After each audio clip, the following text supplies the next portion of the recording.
Good afternoon. I'm Kirsten Cole with a Pix 11 News special report. Today is New York Governor Andrew Cuomo's last day in office. He is resigning over a sexual harassment scandal. He is speaking right now from the New York City area, making what he calls his farewell address. Let's listen in. It's not fair or sustainable. Facts still matter. A firecracker can start a stampede, but at one point everyone looks around and says, why are we running? The truth is ultimately always revealed.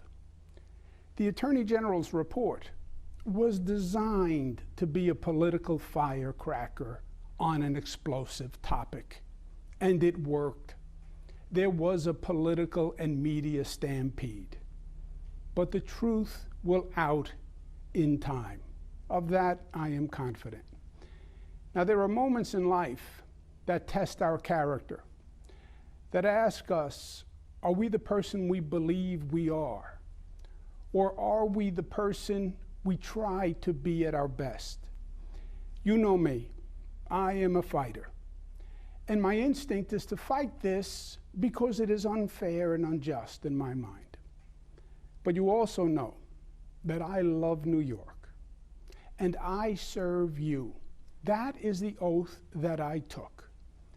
And in this moment, I believe the right thing is that my service come first.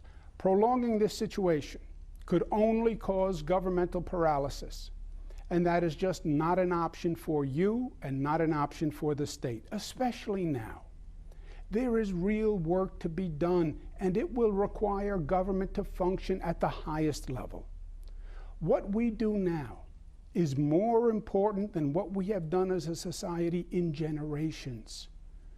What will New York State be in the future? No one can tell us, because it depends on what we do now. Our actions will determine our future.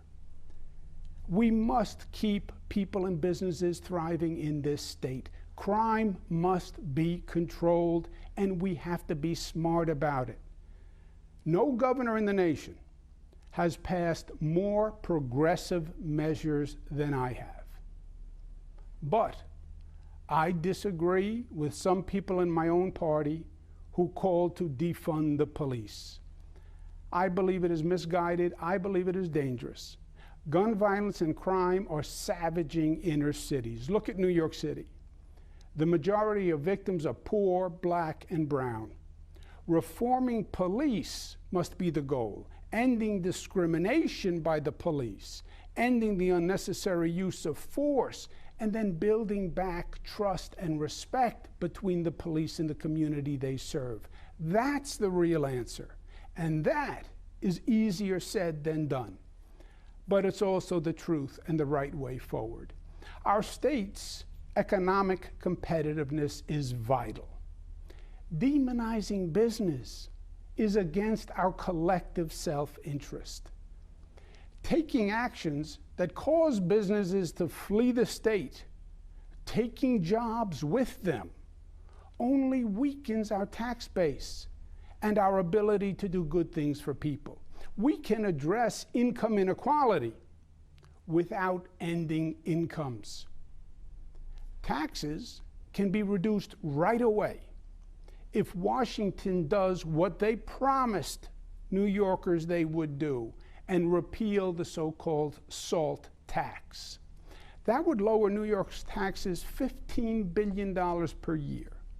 That would make a major difference and frankly dwarf all of the other federal aid programs.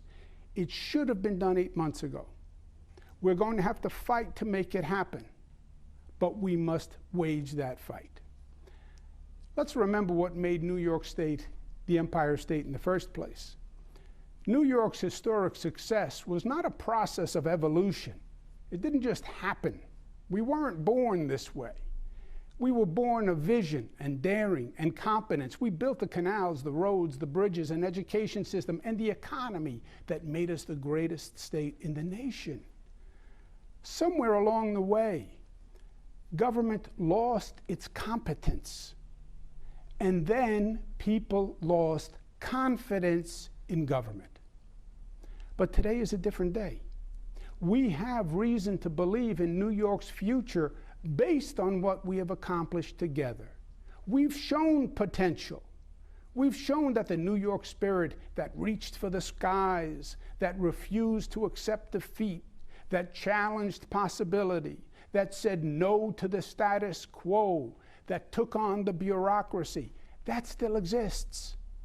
And we must demand that government continue to perform and achieve and accomplish. We've embarked on the most aggressive green energy plan in the nation. Not talk, action. Hundreds of projects all across the state starting now. New transmission lines for a green grid. We are rebuilding our upstate airports. Buffalo is building back. A new LaGuardia airport, first new airport in the nation in 25 years. A new JFK airport. A new Penn Station to end the hellacious conditions of Penn Station. More affordable housing than ever before. These projects are underway and essential to complete quickly and effectively because they are literally building our future. We cannot go back to the old days when government talked and government debated and government issued a lot of press releases about what they were doing, but they never made a difference in people's lives, and they never improved, and they never built. It's not what we say in life that matters. It's what we do. And the same is true for our elected officials and our government. We have developed over the last decade a new paradigm of government in this state. A government that actually works and actually works for people. It sounds simple, but it's all the difference in the world. We cannot go backwards. We must focus on the immediate threat, which is the Delta variant and COVID. And I'm very concerned about this personally. Please don't forget what we learned together last year. And don't forget what we accomplished. We went from the highest infection rate in the nation to the lowest. We did what no one thought could be done. Why? Because when the rest of the nation put their head in the sand and denied science and played politics, we faced up to the facts. And we made the tough but necessary decisions. And while our infection rate went down, other states have been going up. And now the situation is reversed. New York has one of the lowest infection rates in the nation. And other states are seeing rapid changes. It's sweeping Florida, Texas, Alabama, Arkansas. So now realize the reality affect us. And we have to, where it becomes critical. Here's my advice. School opening is approaching. Teachers must be vaccinated for their protection, our children's protection. Masks must be required in high-risk areas, and private businesses must mandate proof of vaccination for large gatherings. Now, this simply will not happen without a state law mandating that it happen. Local politics are too intense. Private businesses cannot and will not enforce the law. Local police must be mandated to do that. But we must take these actions. Let us remember, political procrastination is COVID collaboration. We know the choice is between the politically contentious or the medically infectious. You decide which is worse. The most important lesson I've learned in the past 15 years, and the one that gives me the most hope, is my belief in the essential intelligence and goodness of the people of this state. I said when I started, I work for the people. I work for you. And to me, that is everything. My faith has been in the people, not the politicians, and not even the political system. I know too well the flaws of the political system. I believed and still believe that New Yorkers, informed with the facts, when they believe the facts, when they believe they're told the truth, they will do the right thing, even when it's hard. I went to you when we had to tackle the moral and legal question of marriage equality and equal rights for the LGBTQ community, and you made the right decision. And you led the nation in changing policy. I went to you when we needed to address the difficult issue of gun safety and mass killings and banning assault weapons. And yes, it was hard. And you did it, and we saved lives. I went to you when we needed to address the problem of struggling families to raise the minimum wage for millions of New Yorkers so they could have a better life. And you did it. And the overall state economy grew. I went to you when we had to stand together to attack racism and anti-Semitism, because it's not who we are and it's not what we believe.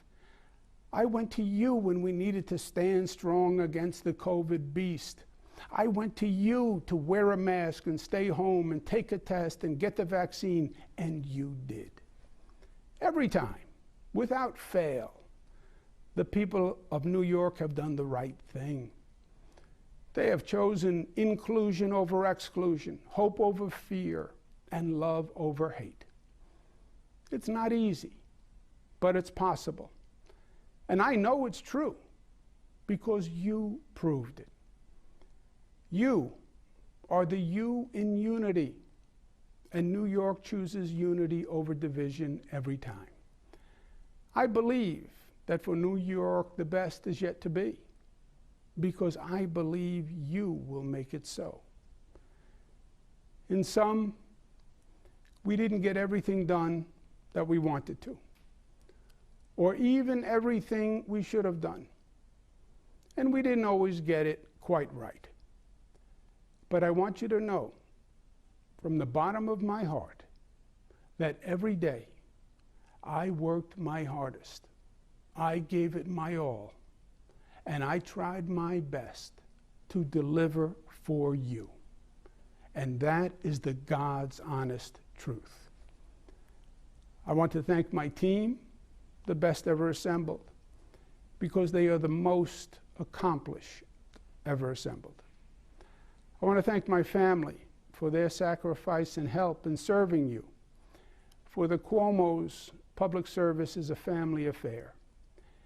Kathy Hochul will become governor, and I believe she will step up to the challenge. We all wish her success. Eric Adams will be the next mayor of New York City. I think he'll bring a new philosophy and competence to the position, which can give New York City residents hope for the future. And finally, thank you.